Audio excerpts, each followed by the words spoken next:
Bonjour à tous et bienvenue sur ce nouveau Pitch Day des rencontres digitales IREF sur le thème des services à la personne.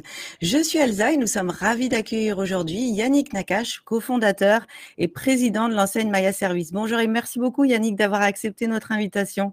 C'est moi, bonjour Elsa, merci. Bien, écoutez, je suis ravi de pouvoir être accueilli dans ce webinaire pour pouvoir parler de notre nouveau concept innovant de franchise de service à la personne, Maya Service, franchise collaborative. Alors, sur quoi repose notre nouveau concept?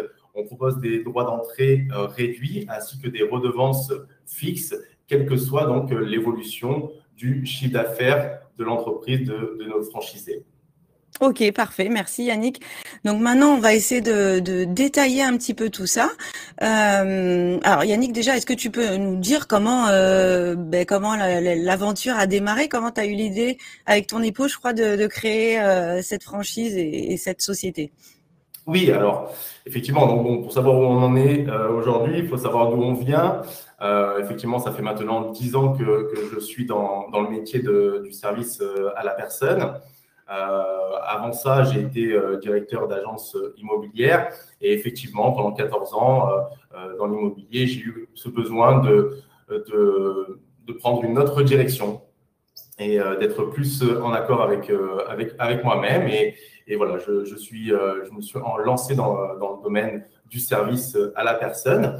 Donc, effectivement, j'ai été pendant moi-même 7 ans franchisé pour effectivement apprendre le métier, être formé et suivi, parce que je suis convaincu qu'une franchise, ça apporte une véritable valeur ajoutée à son commerce, à son business.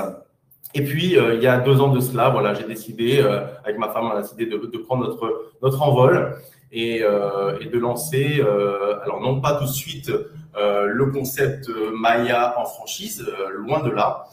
C'était l'idée d'avoir notre indépendance. Et puis est né Maya. Voilà, donc est né Maya en 2022, après quelques années quand même d'existence dans le 06. Et puis, de fil en aiguille, on en a ouvert une deuxième, et puis une troisième, et le nom, l'enseigne plaisait. On a vu qu'il y avait un véritable impact commercial. Voilà, ça plaisait vraiment, on avait des retours positifs. Et puis, au fur et à mesure, c'est vraiment notre clientèle qui nous a mis la puce à l'oreille en nous disant « Mais vous êtes jeune, vous n'avez pas pensé un petit peu à étendre un peu votre nom, c'est chouette ce que vous faites, c'est frais, c'est dynamique, vous êtes professionnel. » Et donc, on s'est posé, on s'est dit, bon, ben, pourquoi pas, on est sollicité aussi même par des professionnels. Et on a été sollicité et on s'est dit, bon, pourquoi pas. Alors après, voilà, lancer une franchise pour lancer une franchise, surtout dans ce secteur-là, du service à la personne, service à domicile, bon, bah, il y a que faire effectivement sur le marché. Voilà, donc l'idée c'était de faire quelque chose de différent. Et comment faire quelque chose de différent? Eh bien, C'est ce que j'allais te demander. Alors, qu'est-ce qui vous différencie chez Maya des autres? Alors, ce qui nous différencie chez Maya des autres, comme tout à l'heure dans la présentation, j'expliquais, effectivement, on a appelé ça franchise collaborative pour des tas de raisons dont je vais vous expliquer après tout à l'heure, Elsa. Mais la première, c'est surtout l'accès au métier. Parce qu'effectivement, ça vient du postulat qu'on s'est rendu compte qu'effectivement, c'est un secteur qui est en pleine expansion, que la demande ne cesse de croître et on a besoin de plus en plus d'acteurs dans ce métier pour aider effectivement nos aïeux. Et d'ici 30 ans, il y aura plus de 60% de la population qui auront plus de 60 ans en France. Donc la demande, elle est présente, on est en plein papy boom. Et pour cela, on a besoin de plus en plus d'acteurs dans ce métier, comme je vous disais. Et donc, voir les choses un petit peu différemment. Aujourd'hui, l'accès à la franchise, ça a un coût qui n'est pas négligeable.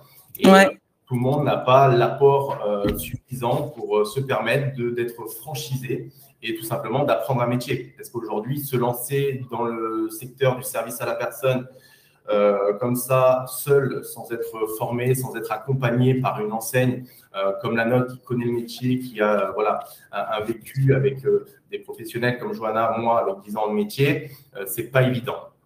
Donc on s'est dit, faut voir les choses différemment. On a mis des droits d'entrée réduits, comme je vous expliquais tout à l'heure. On est à 8 000 € hors taxe pour des droits d'entrée, quand d'autres enseignes qui sont très bien, mais moins abordables, qui proposent entre 20 000 € minimum, allant jusqu'à 40 000 €. Ça, on est sur des droits d'entrée. Donc, nous, on est sur 8 000 € hors taxe avec une formation qui est comprise. Alors, ce qui nous différencie encore plus, c'est que la formation, elle est véritablement en immersive. C'est-à-dire que comme on est jeune réseau, aujourd'hui, on n'avance pas à pas. Donc, on ne fait pas des formations de groupe. On essaie de faire les choses, que ce soit pas à cheval, mais l'un après l'autre, afin qu'on puisse recevoir nos futurs franchisés en formation, en immersion, au siège, à Nice, sur un minimum de 10 jours. Donc, ça veut dire quoi? Ça veut dire rendez-vous client, accueil téléphonique, présentiel, voilà, prise de contact, entretien d'embauche, voilà, tout cela, des choses que d'autres peut-être ne proposent pas. Voilà, on pourrait se retrouver dans une salle comme beaucoup, salle de formation, et toute la journée, on se contente de cette formation qui nous est donnée par le franchiseur. Après, bien sûr qu'on a le côté technique de notre logiciel métier, où ça c'est très important, c'est pas à négliger. C'est pas à négliger, donc la maîtrise du logiciel. Et par la suite, on a mis en place, alors c'est pour ça j'aime appeler ça une franchise de nouvelle génération, c'est-à-dire que après on a un accès franchisé où on retrouve du e-learning, des suivis, des mises en situation, avec voilà, des cas pratiques vraiment de vidéos ou des e-learning de maîtrise du logiciel. C'est-à-dire qu'une fois que la formation est terminée, le franchisé Maya se retrouve dans son agence parce que la formation est en amont. On avance effectivement, il faut trouver le local, il faut avoir fait des travaux, etc. Et s'octroyer 10 jours avant d'aller sur le terrain, dans sa propre agence, 10 jours avant de venir en formation au siège. Mais une fois que le franchisé Maya se retrouve seul dans son agence, eh bien, l'idée, c'est qu'ils ne se sentent pas perdus, même si c'est récent dans sa tête, mais qu'ils ne se sentent pas perdus. Donc, il a cet accès à la plateforme collaborative Maya, où il retrouve justement, comme je vous expliquais tout à l'heure, tout ce e-learning en suivi. Il n'est pas seul. Ok, super. Aujourd'hui, il y a combien, on reviendra un petit peu tout à l'heure sur l'accompagnement que vous proposez chez Maya. Et aujourd'hui, il y a combien de franchisés chez Maya? Alors, on n'est pas sur du multi-franchisé pour le moment. Nous, on a 3 agences dans le 06 en nom propre et un franchisé sur Mandelieu. Donc, ça nous fait 4 agences dans un même département. Après, on n'a pas à rougir, on est un jeune réseau. Ah ben non, au contraire. Et puis, c'est génial de participer à la naissance d'un réseau. En 2024, eh bien, écoutez, moi, le premier, bien sûr, je tairai le nom, mais c'est vrai que j'avais opté en 2015 pour une enseigne qui n'était pas connue, très peu, et je les ai vus évoluer, grandir. Et voilà, je me sentais fier de faire partie de cette aventure. Mais oui. Il y a un avantage supplémentaire, c'est aussi le fait que c'est le secteur géographique. C'est aujourd'hui, voilà, tout est possible. Et c'est ça, c'est que beaucoup d'enseignes sont représentées. Alors effectivement, quand on se lance dans ce métier-là, on se dit « Ah, on veut telle ou telle enseigne », parce qu'on voit bien que la notoriété est présente et omniprésente. Mais une fois que vous voulez le secteur que vous désirez, on vous dit « Bah non, il est déjà pris ». Donc, ce qui n'est pas le cas encore chez nous. Voilà, c'est cette opportunité aussi là qu'on peut offrir. Oui, c'est ça. Donc, du coup, les opportunités, elles sont vraiment multiples partout en France. Et du coup, c'est quoi tes objectifs de développement là pour, on va dire, à terme, quoi, alors, 2025. 2025. Alors, 2025, idéalement, si on est sur une agence à 2 agences par trimestre, c'est très bien pour l'année 2025. Ok, super. Donc, il faut un local, j'imagine, Yannick? Oui, on est effectivement sur ce concept de présence sur le terrain. Ça plaît beaucoup. ça plaît beaucoup parce qu'encore une fois, je parlais tout à l'heure de personnes âgées, mais pas que. Aujourd'hui, le service à domicile, ça touche aussi des jeunes couples Bien sûr. qui font appel à nos services. Pourquoi? Parce que aujourd'hui, financièrement, ça devient intéressant. On est passé sur du crédit d'impôt immédiat. Et dans ce cas-là, ils ont pas besoin de faire l'avance. Et en termes de trésorerie, c'est quand même confortable pour ces jeunes couples actifs.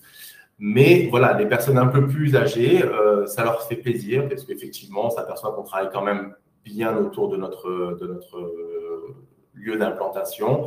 Et donc, de venir nous saluer et autres. Et même comme nos intervenantes, quand elles passent, elles peuvent s'arrêter, boire un café, on peut discuter et puis elles repartent à leur activité. Donc oui, mais par contre, l'avantage, c'est que je peux l'entendre, qu'un local, c'est coûteux. Mais aujourd'hui, post-Covid, on voit bien que les droits au bail ou les pas de porte, etc., tout ça sont amenés à disparaître. Et on a des opportunités qui sont vachement intéressantes maintenant. Et puis surtout que on n'aspire pas à être sur un axe central, juste un petit axe de quartier avec une petite vitrine sur un minimum de 30 mètres carrés. Et même, je vais vous dire, Elsa, même c'est en termes de leadership, quand vous vous levez le matin et que vous descendez, vous avez aménagé avec les couleurs Maya, etc., ça vous donne une dynamique. C'est un métier qu'on pourrait faire soit on parle digital aujourd'hui, mais il n'y aurait pas la même dynamique. Oui, non, c'est clair. Quelles sont les valeurs de Maya? C'est quoi l'ADN de Maya? Alors, comme je vous expliquais tout à l'heure, l'ADN de Maya, c'est que nous, on sent par rapport à nos intervenantes qui sont là. Moi, j'ai des intervenantes qui sont là depuis 9 ans. Comme je vous expliquais tout à l'heure, elles peuvent s'arrêter pour un café. Moi, j'ai des intervenantes, quand elles partent en vacances, elles me ramènent des petits objets, elles me font des petits repas, etc. Donc, on voit qu'on aime ce qu'on fait et ça se ressent. Et donc, on aime notre métier. On est des managers, des patrons bienveillants. Et pour cela, on a souhaité lancer cette franchise, encore une fois, avec un nouveau concept pour amener avec bienveillance le plus grand nombre d'entrepreneurs souhaitant se lancer dans ce métier-là. Ok, parfait. Et du coup, j'imagine que les candidats, les profils que tu recherches, ils doivent un peu avoir ces qualités-là, mais pas que.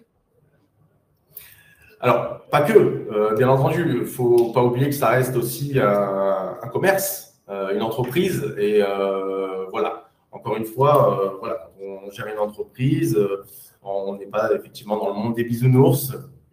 Donc, on a besoin d'avoir une poigne, besoin d'avoir quand même un savoir-faire, un leadership, et puis être respecté aussi de ses employés et de ses clients pour ne pas se sentir vite débordé. Parce qu'on gère de l'humain, l'humain étant complexe, que ce soit d'un côté ou de l'autre, que ce soit du côté RH ou du côté de nos clients. Nous, on est là entre les deux, on doit faire les médiateurs, et donc on se doit d'être fort de caractère. Ok. Et il y a combien de personnes, quand un candidat démarre à l'activité, il travaille avec combien de personnes au démarrage?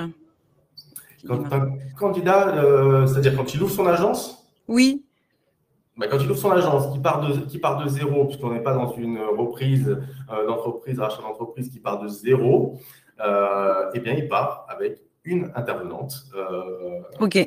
Mais en amont, on aura bien entendu mis en place une stratégie commerciale, une stratégie marketing qui aura permis à la fois de lui faire très vite un vivier d'intervenants, parce qu'on travaille avec des plateformes compétentes dans ce domaine-là, et puis avec tout ce vivier-là de clients et d'intervenantes, on l'accompagne dans ses premiers entretiens d'embauche, bien évidemment. Ce que je fais par exemple sur l'agence de Mandelieu, soit en présentiel parce que j'ai la chance de ne pas être loin de Philippe, soit par visio, et ensemble on fait l'entretien d'embauche. Ensemble, je peux commenter le contrat de travail et où le franchisé fait signer en présentiel, et moi je suis en visio avec sa future employée.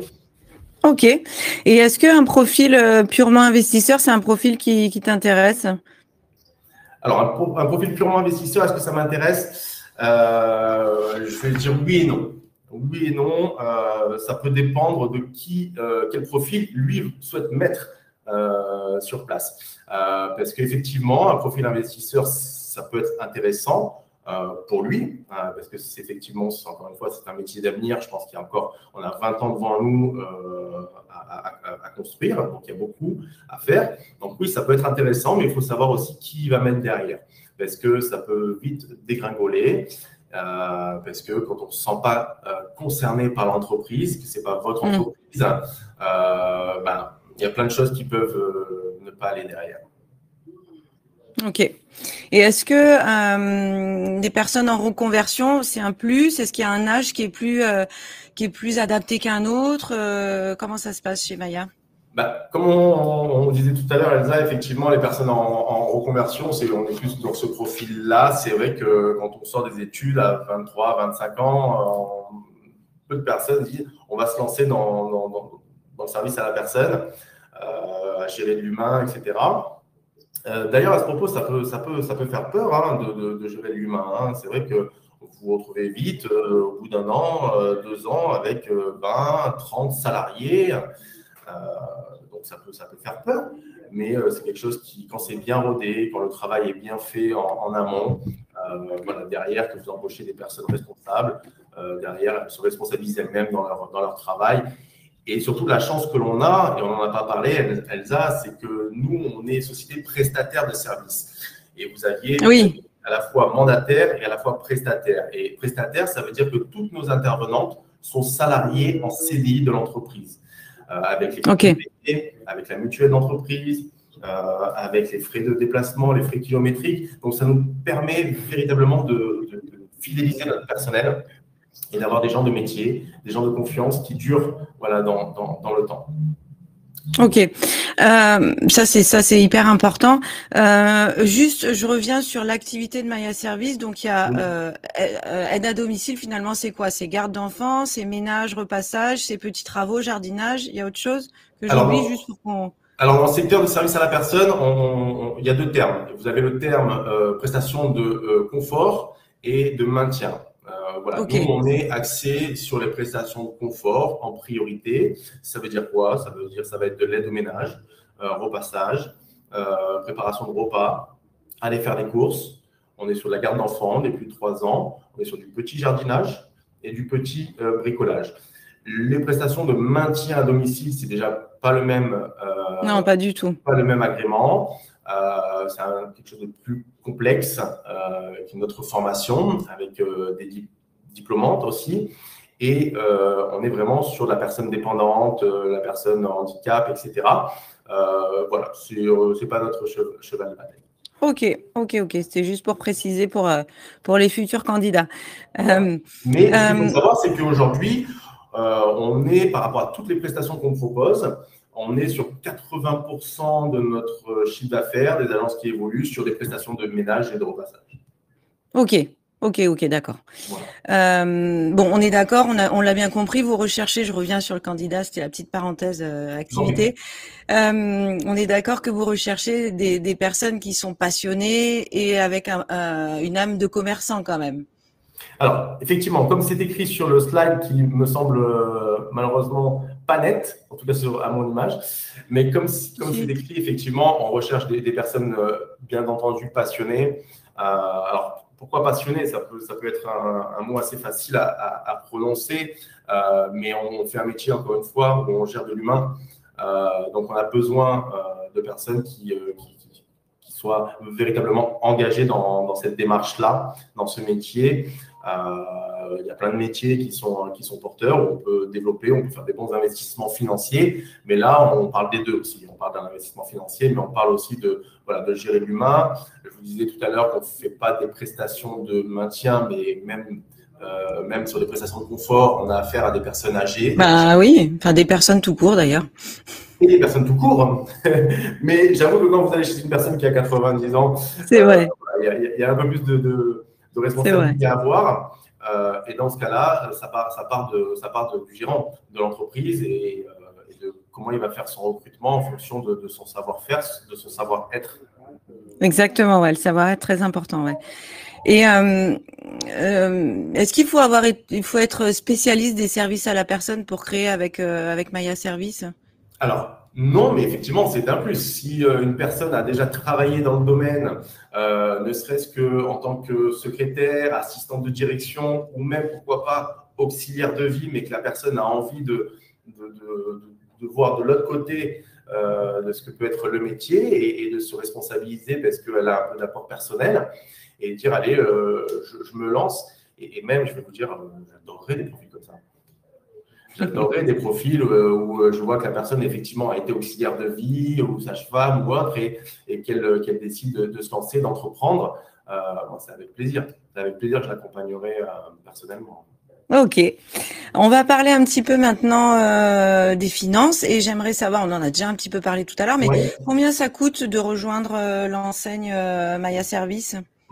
Alors, ben justement, on est sur des droits d'entrée réduits à 8 000 € hors taxe seulement, formation comprise. Vous n'avez pas de redevance publicitaire puisqu'on a fait le choix d'être sur une redevance fixe. Donc, quelle que soit l'évolution du chiffre d'affaires de l'entreprise, on est sur une première année à 370 € hors taxe par mois.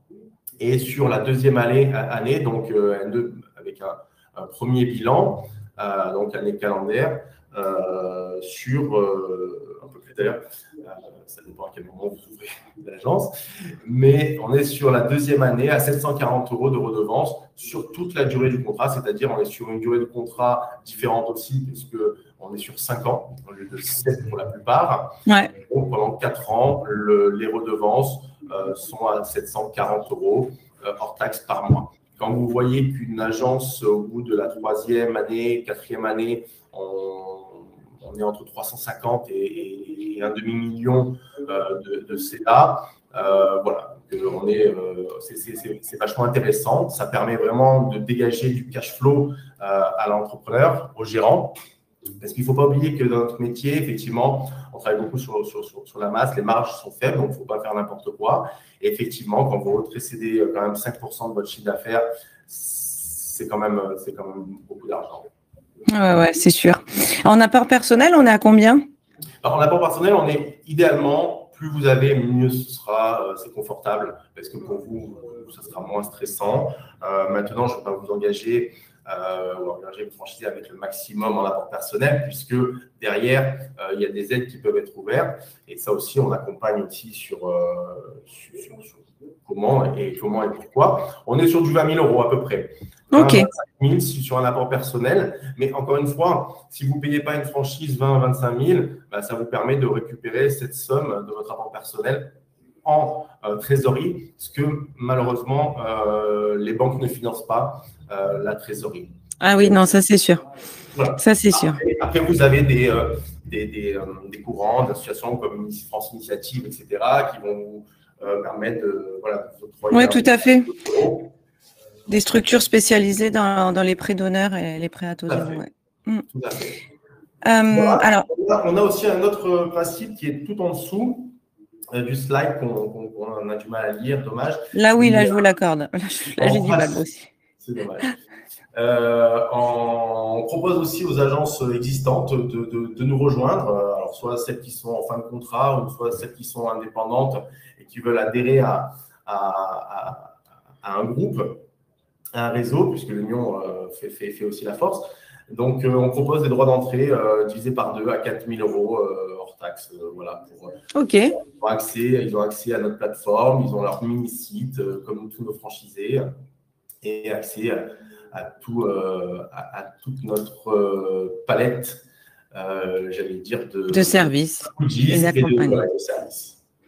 Alors, tout à l'heure, on a déjà bien parlé de l'accompagnement. Est-ce que tu veux rajouter quelque chose, Yannick, par rapport à ça?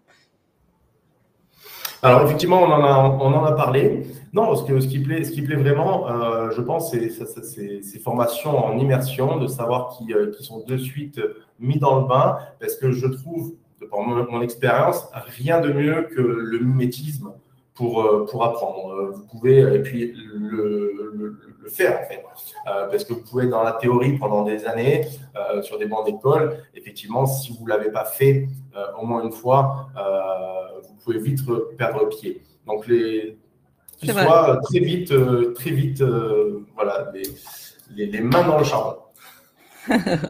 Ok, parfait Yannick. Bah, écoute, je vais te laisser conclure. Je te laisse le mot de la fin, si tu veux bien. Bah, écoutez, je suis ravi de cette interview. Je suis ravi de la qualité de travail voilà, que vous faites au quotidien pour voilà, nous trouver des candidats de valeur.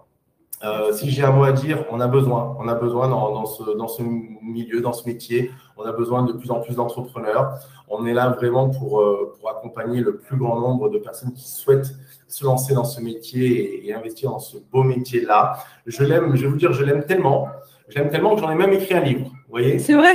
Les secrets de la silver economy, comment bâtir un business prospère. Et pour tout vous dire, Elsa, il est en ligne à partir d'aujourd'hui sur Amazon. Voilà. Mais c'est pas vrai. Mais quelle oui. meilleure promo on aurait pu faire. Ah, génial, bravo Yannick, super. Voilà, donc voilà, je suis vraiment un vrai passionné, j'aime ce que je fais et mais ça se sent. Voilà, le développement de cette franchise collaborative qui j'espère va plaire au plus grand nombre d'entrepreneurs. Bah, je te le souhaite Yannick. Enfin, je vous le souhaite à tous les deux d'ailleurs. Eh ben, en tout cas, Johanna n'est pas là. L'heure mais étant, tu lui diras. elle est partie de récupérer nos 3 enfants. Voilà, comme quoi. Ah bah oui, et chacun, écoute, on a tous. Hein, c'est pas parce qu'on travaille qu'on n'a pas de vie. Hein. C'est ça qui est bien, ça te laisse quand même le temps d'avoir ta petite famille et de profiter aussi. C'est important aussi. Je ne vous cache pas que c'est vrai que c'est un métier qui le permet. Même si, comme je l'expliquais tout à l'heure, de l'extérieur, on a l'impression que c'est beaucoup de responsabilités, et ça en est. Mais si vous êtes bien formé et que vous savez bien écouter, je vous assure que vous pouvez avoir votre vie à côté personnelle et sans que ça empiète dessus au quotidien. Ok. Merci. Mais en tout cas, merci beaucoup. Merci Annick pour tous ces éléments qui ont été, j'en suis sûre, très intéressants et instructifs pour les futurs franchisés. N'hésitez pas à vous rendre sur le stand de Maya Service pour retrouver toutes ces informations et bien d'autres encore, ou prendre directement avec Yannick, Johanna et leur équipe si vous souhaitez démarrer une nouvelle aventure avec Maya Service. Merci Yannick.